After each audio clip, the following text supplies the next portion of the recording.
welcome back. We're on to our next panel.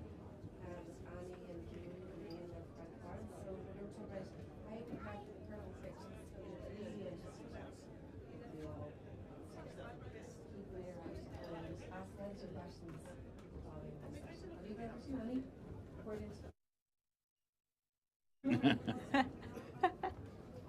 Good afternoon, everyone. Welcome to the Perfect Pitch. And we've got two very good guests here. And if we cannot teach you the perfect pitch in the next 2 hours, then you're all stuck. Okay? Isn't it fantastic to be back in Blass again, and down in Dingle? Woohoo! So it is absolutely great to be back here. The sun's coming out. And the sun's coming out, and Fungy's nearly back in again. He's getting there. Can we have a show of hands in the room who has done a pitch to a buyer at the minute? Higher. Let me see. 1, 2, 3.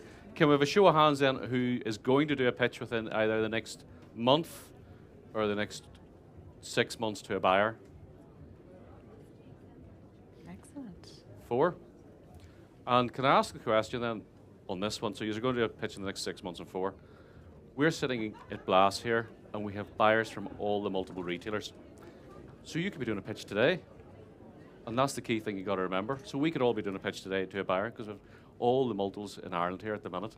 So this is why this talk is very crucial on the pitch. And we have Annie here, the art of great food, who has a fantastic background with Superquinn as well and Harrods in London. And we have Ian here from the Bank of Ireland. We'll not hold that against him, right enough. So look, I'm going to open this up here, right? Annie? You're going to prepare a pitch. And look, it's very nerve-wracking going into a pitch, especially for the first time. And even after you've lots of experience, get in to do a pitch to a buyer or even to your bank. It's same principles. So if you're going to look at the pitch to your buyer, what do you look for? What are you trying to get? Okay, I'm going to make it really simple because I think pitching can be very daunting, as you said, Drew, and there's lots of elements to it that you need to add in, and you'll get lots of different pieces of advice along the way about what different buyers are looking for. 3 key things. Why? Why do you exist? What is the purpose of your business? And what problem are you solving? So who are you solving it for? So what is your product doing to make lives easier? Your why, first thing. Second, know your market and competition. Don't go in presenting to a buyer unless you know what that buyer might need on his shelves. So how is your product different to the competition? What is that retailer currently doing that your product might add value to? And know that going in. So a couple of stats, perhaps. So gut health, at the moment, 3 million searches on Google at the moment. That's a really interesting stat. That means it's very front of mind for consumers. And if your product is a gut health product, then you got to throw that at a buyer to kind of get his attention. A really good example, Zingy Beer, who, I don't know if they're here, but just calling them out as an example. They're the only Irish alcoholic ginger beer. I mean, getting that in your first line to a retailer is, oh, right, the first. All retailers want to be the first. They want to have that brand before anybody else. It's new, it's different, it's on trend, etc., etc. But just getting that one-line statement is really important. And the third thing is what makes you different. So give 3 little reasons as to what makes you different. So was your brand developed in COVID? So did you come because, you know, whatever you were doing, your full-time job, etc., had dried up and you decided you had a love for X product, so you got into it? What are the reasons?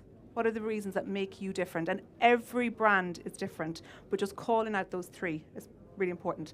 Hopefully that's only taken me 3 minutes. So 3 things in 3 minutes. And I'm thinking about you guys pitching to a buyer today or tomorrow.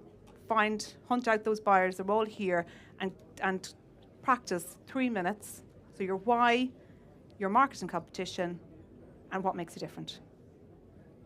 Can I ask you something else on that, Annie?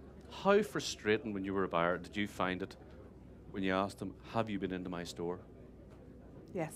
Did you find that exceptionally frustrating when they went, no?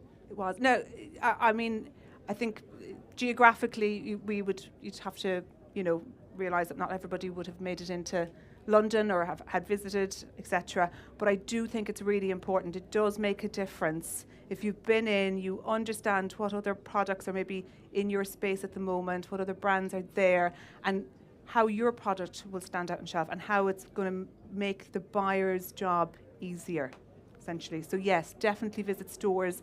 I mean, if you're dealing with a multiple, go to a multitude of their stores. You know, go to a local corner version, go to the big ones, go to the ones where maybe they trial product, etc.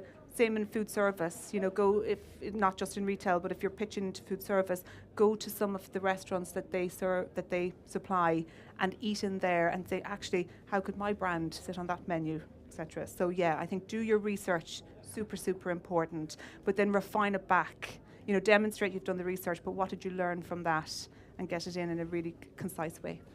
And in Ireland here, we're so lucky to have so many amazing brands and amazing food, to be honest with you. So there's no reason why some of you out here could not be going to London to pitch to Harrods or Selfridges or Fortin Mason.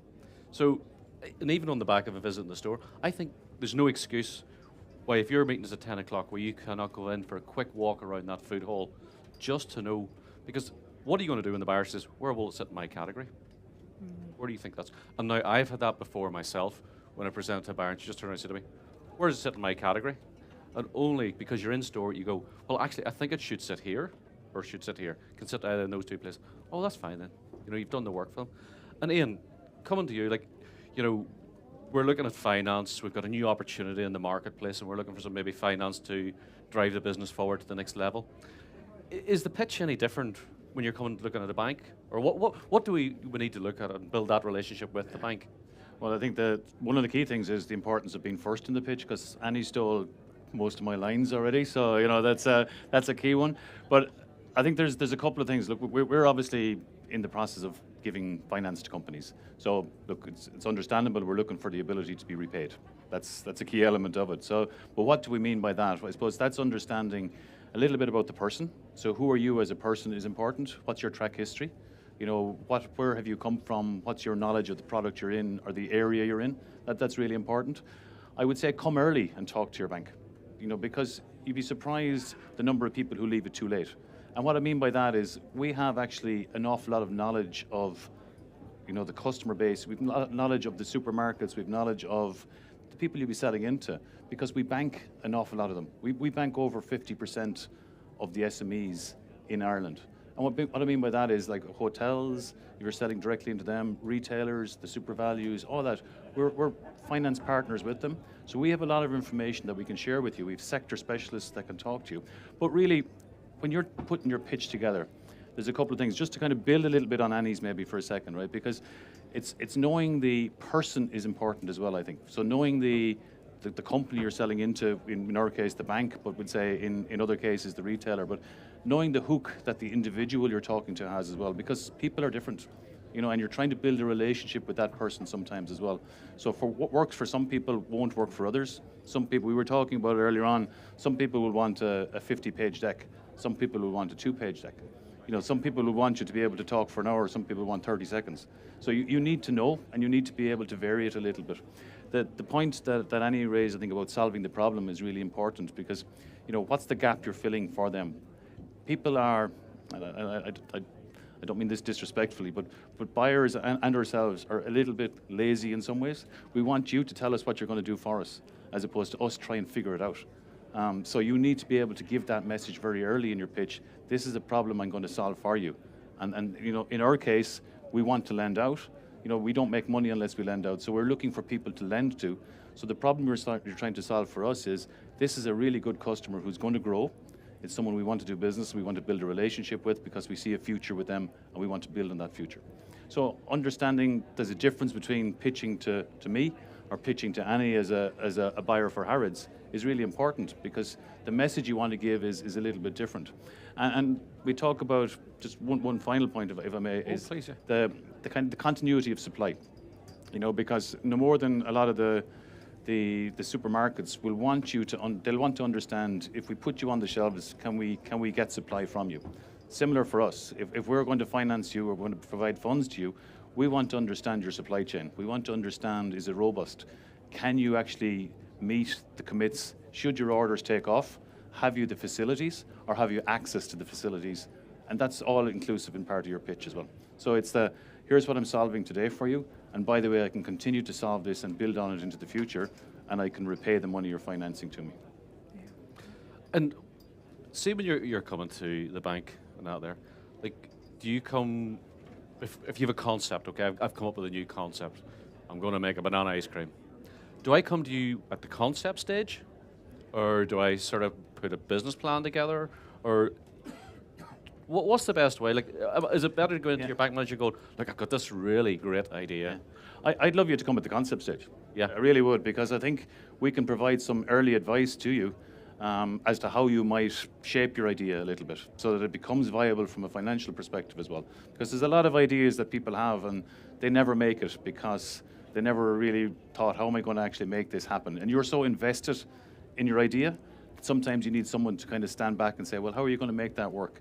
And that's you can never have too early a relationship with your finance provider. You really can't. Because again, the experience of those people, they'll have worked with others similar to yourself maybe, or at least we have access to some of our sector specialists who will definitely have worked with people at different stages of startups, at different stages of growing a business, expanding a business, selling your business sometimes, because there's a long-term plan for people here as well. Where are we taking this? Are we taking this to a stage of growth, or are we taking this to a stage of growth with eventually looking to either acquire other businesses and grow, or to sell your business and move on to your next opportunity? So engage early is what I would say. Yeah. And do you think there's, like, I come from Invest Northern Ireland, so I'm sort of like a mixture. Invest Northern Ireland is like basically your LEO, Borbia, and the IDA all in one bundle. So it is, do you find it a great advantage that if they're going speaking to their LEO about this as well, and does that give you more confidence that the LEO, and from us, like if there's any Northern Ireland companies here, so to be like you're walking in and saying, well, and your branches in the north as well.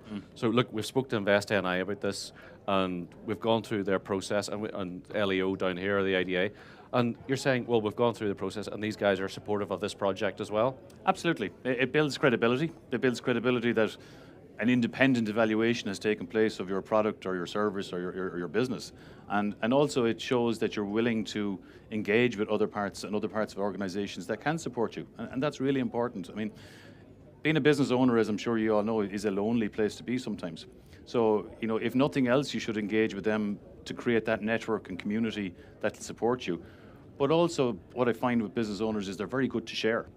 So when you're pitching to somebody else has probably pitched to them as well for maybe a different product. And if you can create that network, you'll learn an awful lot about the organization you're going to. So even like, taking it back to banking again for a second, having that conversation with people who have been into the bank and have had experiences with them and understanding what kind of questions we're asking. And we're very transparent. I know there's, sometimes negative press, but our business is lending money. If we don't lend money, we don't make money. So there is no incentive for us not to lend money. But what we're trying to do, I suppose, is make sure we lend prudently. And understanding what debt service cover means. You don't have to be an expert on it, but you need to understand repayment capacity. Little things like that. Talk to your accountant or talk to the relationship manager in the bank and they'll explain it to you. Take the time to understand it, because if you understand it, it builds, again, credibility with the relationship manager, and that's important. It really is. I can't underestimate how much your own personal credibility is really important in accessing not only into companies but also accessing into finance. Annie, right, we've done the perfect pitch to you now. We've done the pitch to you, and you're thinking, well, should I list this company or not? So we're going to put this on the shelf. So basically now I have rented your shelf. What else should they be putting into this pitch? Like, when you put the pitch, it's not like, oh, look, here's a fantastic cup. Yeah. My granny made it. My granny's made it, and the recipe's the same, and everybody loves it in the family, and that there. I think at that point, it's about future building. So how can you build on the relationship? How can you gain the feedback? So you've been successful on getting on shelf, and there are lots of retailer programs that I know some producers have been on, and you take it as a learning curve and a learning opportunity. You get the feedback, you figure out what's working, what's not working, and you learn along the way. I think you have the discussion with and as much communication with the buyer as possible about, well, maybe you've been trialled in 10 stores. What does a rollout look like in 6 months or 12 months? Is that 20 stores, 200 stores? And then you take that and you think, well, actually, have I got the capacity to be able to develop into 200 stores. And you start to plan the future of your business and their business together, and you build that relationship. And you won't always have the answers, or you won't always be able to say, yeah, of course I can turn on 200 stores tomorrow, but be really open and honest to say, actually, at the moment we're in X size facility, we are going to need some sort of reassurance if you want us to grow with you to 200 stores. You know, you want you want the buyer and the retailer to give you the reassurance that actually by investing, you're going to talk to the bank, you've got that commitment from the retailer that they want to grow with you. I guess that looks really good and favourable from Absolutely. a bank's perspective. Supports the picture. And your finance then to support that allows it all work together. So I think communication is really key.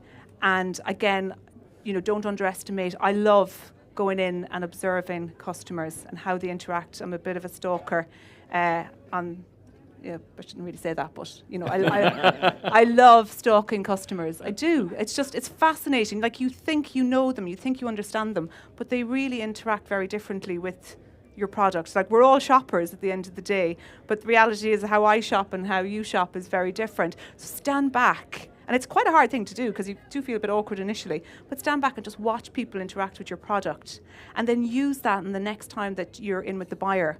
And go, gosh, I actually stood in store, or talk to the store managers.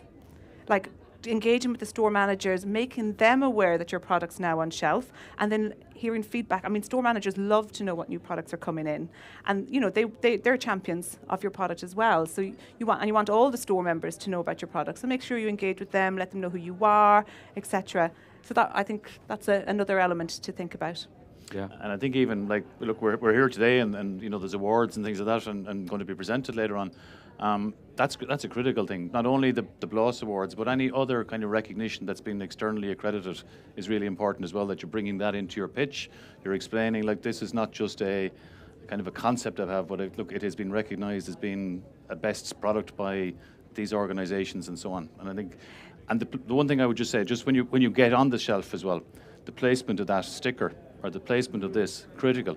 I've walked in there today, and you can see some of the product on the shelf. You can see this and the name at the same time. On other labels, it's around the back and places like that. So really important to take the time as to where your product labeling is there, because that's what your consumer is seeing. Your consumer is walking by the shelf. They need to capture it. They need to see it. You need to capture them quickly. And that eye, you've got 5 seconds, or less. Make sure you catch it. I'll ask you once. I'm going to just ask the audience a question this here. On that there, how many meters of shelving do you scan when you're grocery shopping? How many meters of shelving do you scan every second? Have a guess. Anybody a number? It's like bingo here. 2, 10. Near enough. You scan 7 meters of shelving every second, and 7 meters of shelving every second. And it's really fascinating. Like, we were up at the University of Ulster, and they have this now 3D technology in these stores, so you can put any store, like a Dunne store, a Spar store, and you can go shopping with your visual headgear. And it is really amazing when you see where your eyes go and where you think they go. It's totally, totally different. So you're 100% right, Ian. Your placement of that product is very important on the shelf, where that sticker stands, because you've got to stand out from everybody else. If you have these 3 cups here, if these cups are all sitting in a row, how's yours going to sit out from these cups if it's the same product? And that is very important. Yeah. The other thing I was going to say, and it's come up a couple of times just talking with producers individually, is cost. And, I guess we know what's going on generally in the marketplace, and price inflation, cost of ingredients, etc. And buyers are looking to, hold their costs, but your margins are being eaten into as a result of that. I always say, turn it on its head and think about, well, instead of the buyer asking you to drive cost out of your product and maybe degrade your product, I'm not saying buyers would always ask that, but it can definitely come up. Think about, well, actually, how can I add value to it? So can I turn that single item into a 4-pack, and therefore the consumer is not putting 4 things into the basket and maybe hesitating a little and just putting 2 in because, it's like quite an expensive product and maybe it's just more of an indulgent than it is a basic ingredient that's needed. Put it into a 4-pack. The consumer's only putting that in once, firstly. And secondly, it feels like more value for money. And obviously it should be as well. So if it's 4 for the price of 3, for instance, it feels like you're giving the consumer value. You're getting volume out of that as well, and you're protecting your product. So you're not degrading your product and going for a lower spec of quality. You're actually continuing to keep your quality consistent, but you're delivering better value and you're adding value to it. So it's all about the mindset as well, I think. And they're the kind of things that you need to be prepared to talk about with your buyer when you go into that conversation. And even building on that, if I may, because you go into your buyer and they say, look, you're pitching to put it into 10 stores, and they like your product so much to say, I want to put it into 200 stores, but I want you to give me a discount of 25% for that bulk order or whatever it is. You need to understand the value and the cost of your base, because they'll be looking for an answer pretty quickly, and you need to maybe really understanding your value. Where do you want to go with that? If you go, yes, you have the value of the increased multiples going in, and you maybe have able to mass produce it in better, but how much is that going to cost you? How much more can you save out of that mass production, and how much are you willing to pass on is really important, because if you don't understand that, you could give away your margin. In that, in thinking about this is, some of the challenges we face is when people grow too quickly. And growing too quickly, one of the main reasons companies fail is working capital. It's not because they don't have the opportunity to sell, it's because they can't fund their opportunity and they run out of cash. So cash flow and understanding cash flow, really important, and never more important than when you're going into your pitch and you're trying to understand what's my price point I'm going to commit to here. Because the buyer is there to try and save money. They want your product, but they want it at the cheapest price or the best price. You want to obviously have a fair price to yourself, and you want to do yourself justice and your organization justice. So understanding the balance in that is really important for yourself. Yeah. And Ali, on that point, actually, when you're talking to the buyer, are they expecting you to just trade with them, as in negotiate, or are they expecting you, I know some buyers say it's very frustrating when people just walk in and they go, oh, there's the price, and don't negotiate with you. So they're expecting a level of negotiation as well? They are, yeah, definitely. And, they're not doing their job well if they're not, going in with a negotiation hat on. I think be able to read the room, be able to read the buyer, be confident in your own self and work through what exactly they're looking for. Sometimes I think it's best not to commit in that meeting. I think that can be hard to do, but ultimately sometimes it benefits you better if you go, okay, I'll take that away and I'll look at it and we'll consider it, and you follow up in 24 hours, but take your head out of that room then, and it gives you a little bit of time to think, because again, it can be quite overwhelming. You can be, thrown 100 questions all at once. You've prepared perfectly, but again, you don't know necessarily, how what's going on for the buyer at that time, and where he's come from and where he's off to next, etc. And you might just have a little window. So think about all of that. Yeah. The best advice is just don't commit if your gut is saying this doesn't feel right at this point in time, but know that you can always come back and put a different offer on the table. And the piece around that you mentioned as part of that, Annie, is the preparation.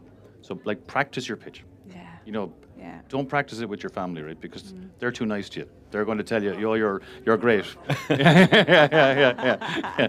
But find someone that you trust that will give you honest feedback. Because the more you do it, the more comfortable you will get doing it. Yeah. And you can't be concerned when you're in there. You have to be, and don't worry if you make a little bit of a mistake. It's not that someone is going to try to throw you out the door because you got the wrong word in there or whatever it is.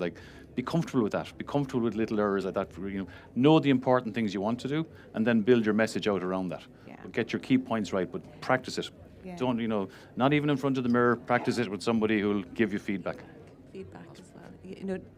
I was just going to sort of build on that. It's just more. So I don't know if anybody has been in a pitch and has unfortunately had rejection. I see a few people nodding. Yeah, and I think firstly take it as an experience. Rejection is good. It's like not getting things right. It's good. We always learn from it. So reflect and think, well, why didn't that go so well? And ask for feedback as well. Buyers' times, obviously, they may or may not choose to, but understand what was it that didn't work. And it's probably nothing to do with your actual pitch. It's just that at that point in time, your product didn't fit, or maybe there was something that you just didn't articulate well enough about your product, and therefore the buyer based his decision on what you had said. So that's why I always say, make sure you're able to articulate your why you're different. What are the 3 things that make you stand out versus somebody else? Is it the format of the product? Is it the quality of the ingredients you use? But keep it really simple and be able to articulate it, and take that feedback as a learning. I think it's hard to swallow. I can see you're nodding. You know, nobody likes rejection, but at the end of the day, if you can take it, reflect on it, learn from it, and go at it again, you know, I'm sure you've had success since. So yeah. And remember, it's nothing personal. You're trying to do your best for your product. The buyer is trying to do the best for their business. It's just business. It is nothing ever personal. And that's the key thing about this here. You know? Yeah. In terms of consumer insights, how important is consumer insights in this world now? For me, it forms a big part of the pitch, if I'm honest. I think you have to be hot on knowing who your customer is and knowing the customer of the buyer that you're pitching to, whether it be a retailer or a food service outlet. And it doesn't have to be, I don't know, a Mintel report that costs 2,000 or 3,000 euros to buy, but rely on your local enterprise board, on board be a library resource, Invest NI have a great library internally, and be able to pull out a couple of stats that help the buyer understand. Because bear in mind, the buyer might have to pitch that internally to his boss and his wider team, and having those kind of nuggets of insight of who the consumer is, how are behaviours changing for the consumer. And like ultimately, you might take it as a given that you've designed this product because, I don't know, you just felt it was right. But reality is you've probably seen something in the market that's happening. Behaviours are changing. You know, we all changed incredibly when we moved into COVID, and we're changing again now coming out of COVID. So what has happened in consumers' habits that have created a niche in the market for your product, and articulate that. So insights, consumer behaviour changes, and then the trends. What are people interested in at the moment? We're all travelling, well, starting to travel more since COVID, you know, so we're globally better educated. And how are we going to translate that into the Irish market? And remember, when you're presenting that product, you've identified the gap, because that's why you're making this product. So there's a value to that gap, and you've got to articulate that value, because the worst thing a buyer does not want is losing money. So you're going to say, we have found a gap, and you're losing £200,000 a year, or you're losing £100,000 a year, you're losing £10,000 a week, but I have a solution to fulfill your gap. And that's something else you've got to remember as well. And I think, Ian, don't be afraid of finance. I think that's the key. Do not be afraid of numbers. Yeah. It has to be your friend. I don't mean that. You have to understand it. You know, because at the end of the day, if you don't understand it, just to be successful, whether you're choosing to come to ourselves for finance to support you, but even just to have a viable business, you need to understand your inputs and your outputs and the cost of goods in the middle. You know, it's really critical. And it makes you look really professional with the buyer. Yeah. You know, and like some of us have a love of numbers and it comes natural, others not so much. But if you can demonstrate you're all over your numbers, then that buyer will look at you differently. Yeah, they will. You bring credibility to the conversation. Absolutely. Yeah. And the other piece I just add a little bit of is, don't be afraid of a little bit of passion. You know, because, you know, it is your product, it is your little, you know, baby, for want of a better word. You know, it's important that comes through, but comes through in a little bit controlled, as opposed to, this is the best product that's ever been made, kind of a thing, like, and it's you should buy loads of it off me. You know, you have to. Yeah, I understand it and I know where it's coming from. Is that kind of a passion that you're bringing to it, and I'm so committed to this product that it's going to be successful. That kind of passion is great. It's great to see. Yeah. And everybody loves a story. Yeah, absolutely. Yeah. And if you've got a product and you're using an agency, some of you might be using an agency to deliver that to the multiples.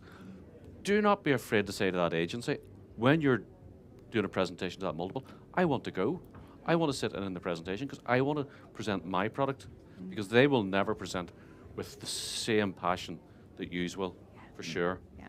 So they want. The other just top tip I think is to just again trying to use the small window of time that you have with your buyer, is make sure they've tasted the product before your meeting. So if possible, get your product sent in. So send it in. I know Cara's nodding at me. This is very effective.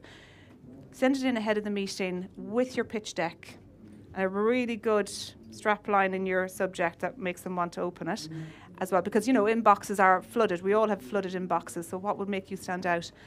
And let them have time to taste your product, because sometimes the meeting can perhaps be taken over by that, and then there's not enough time to maybe get into some of the practical things that need to happen as next steps. So give them the time to prepare for it and give them time to taste the product. Also bring product, of course, to the meeting, because that's ultimately what you're selling, and we can't assume that they'll have tasted it before the meeting, but make sure you do, and give it a personalised touch, and personalised touch is different to everybody, but what is it about your product or your brand, or how can you articulate your little story, whether it be a little signature or something that's just a personalised card. It might be something that you're doing for charity that's linked to your business or whatever. Just make sure you always give it a personalised touch and send it in that way, and it just helps the meeting be more effective. And you have prepared this presentation. You've put a lot of work, couple of weeks of work into this, maybe a lot of work into this presentation, and you will get lost in this presentation in terms of you'll get presentation blindness.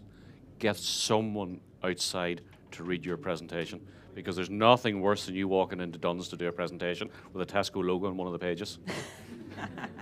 Trust me, it doesn't get out. It doesn't get out well.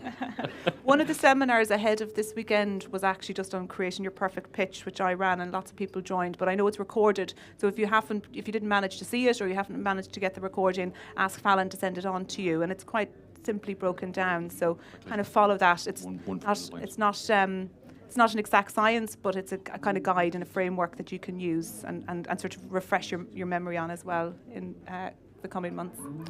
Ian, you're going to make one final point? Well, and it actually is the final point of your pitch. Like, a lot of people put the prep into, I'm going to open with this line. What's your finish line as well? Because that's sometimes what the buyer will remember. You could be one of 10 pitching that day. What's the strap line you want them to remember leaving the room with? What's the key thing that if they forget everything else, they remember this thing that you left the room with? Don't underestimate the value of that as well. I'm just going to do very quickly, because we're running out of time. Is there any questions? Would anybody like to ask a question? Yes. Hello again. Michael Harkness, La Tijuana is Latin American street food. We produce a couple of sauces when I'm in this competition. In terms of margins and markup, what would be the typical percentage? Let's say a product that's on sale in, whether it's Harrods or Dunne's or whatever, for £10. How much of that is the supermarket taking? More or less. Give us a clue. That's a really Give us a clue. Give us a clue. Look, you know what? It's a difficult question to answer, and I'm not trying to ditch the question, and I'm not trying to not answer it either. So just let me explain. I mean, all retailers run off slightly different margins. All categories have varying margins. I think the best advice I can give you is find a producer that's sort of in your arena and have a chat with them about it, and also be open and honest with the retailer and say, well, before you even pitch, give me an idea of what margins you're working towards. So I don't know, in fresh food, it could be anything between 30 and 60%, but it really does depend on the category. And in ambient, maybe somewhat less, but again, there are certain categories in ambient that have really high margins. Maybe, I don't know, I'm going to say tea or coffee as an example. So it's quite a difficult one to answer, so I'm not trying to pawn you off, but there's a window. Every malt's different. Yeah. And you have some of the discounters are maybe different margins. You have the mainstream as well. So it's very different in that way.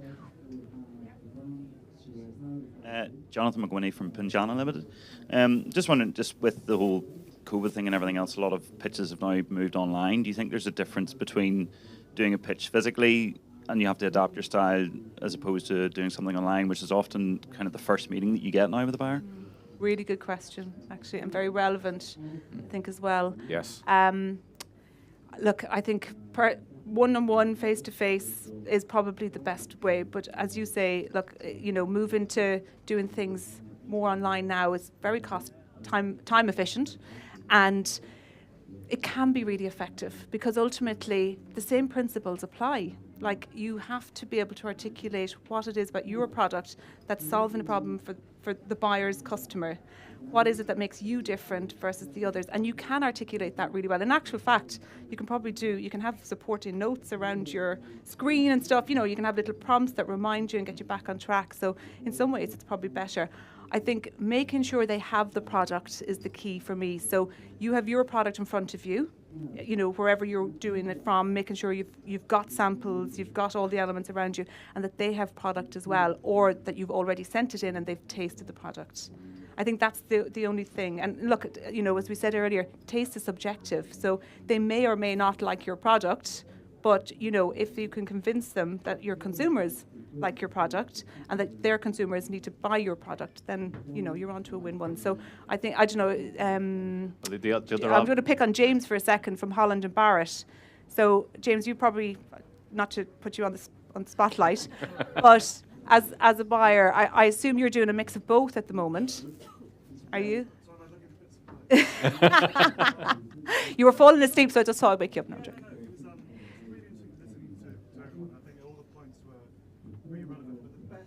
Best pitch I ever had took 30 seconds. It was in a coffee bar, someone introduced me to this person. They absolutely nailed me. It was extraordinary. So in that 30 seconds, they did three things. The first is they just did the elevator pitch, and that was they gave me 3 reasons to believe them. So they knew exactly what they were going to say, and they knew that they only had 30 seconds to make that pitch. So that elevator pitch was spot on, bang on the money. The second thing they did is they really read me very well, so they kind of read the room as a canvasser. So they knew they only had that 30 seconds to make that pitch. So basically they curated it in that kind of way that they knew that I didn't know anything about them. They knew that I only had 30 seconds. So they gave me the information that just wrapped up like that. So you can have different situations where you can have a whole hour with somebody, or you've got the prep and they know your story. But what this woman did is she took her brain, put it into mine within that 30 seconds. And the third thing, and it sounds a bit odd, but it's this kind of pull rather than push. So what she did was that she didn't push herself on me. She didn't say, you have to take my product, or it was very much a case of, look, this is amazing company, it's been fantastic, all the rest of it. And just left it. It's like, you know, when you first start dating, you meet somebody and they're on their phone straight away and they're going, well, listen, you're going, whoa, just take it easy. So it is a bit like dating. It is a bit like dating. It is that thing. Seriously, it's an emotional. Very good analogy. Yeah. So don't, you know, although you may be very keen to get your product in that store, never show it. Be enthusiastic, but wait for them to, it's like fishing, it's like dating. When they bite, then you go for it, and then you have everything already. So this person literally lured me in, booked me in, we exchanged emails, and literally within a week she had all the information I needed ready. So it was kind of like this perfect storm that arrived. Is that okay? Excellent. Brilliant. Done. Thank you. Thank you very, Sorry very, for very pushing you much. on the spot. Ian, were you going to say it? No, sorry. The only thing I was saying if you do have to pitch remotely or through Zoom or the obvious one, make sure you have got good reception. There's nothing worse than the freezing camera and all that. Like so, Yeah. that has to be a gimme. You know, like And there is nothing worse than a cat walking across the screen yeah. and seeing Yeah. the end of his tail. Yeah. Let's just leave it at that there. Yeah. Or the dog coming in and jumping up on you. There's nothing worse than that there. So sometimes the dog actually breaks it up a wee bit. Yeah. But thank you very, very much. I know we're having to call time here now. We're going to be about if there's any more questions. Sorry.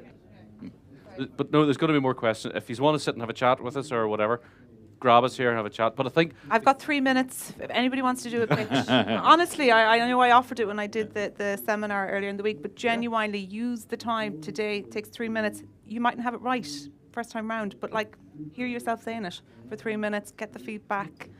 Perfection. No, nobody gets it right first time. no, but remember, we're all human and everybody's human. But just prepare, and practice. And I think that's the key point. And know your numbers as well. I'm sorry about the part.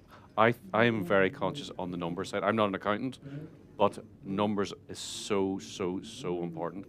And one of the points, last point I want to pick up on what you said, Annie, about if you're in a meeting and you're not 100% sure in the numbers, walk away and say, look, I have to look at this. I need to go back and talk to my accountant just to run that there, because you do not want to get it wrong or you'll lose money. And that is so important. That's why I'm not, as I say, I'm not an accountant, but the one thing I did was no Excel spreadsheets and knew my numbers inside out before the meeting. But look, thank you very much, Ian. Thank you very much, Annie. Very Thanks, Drew. kind of you.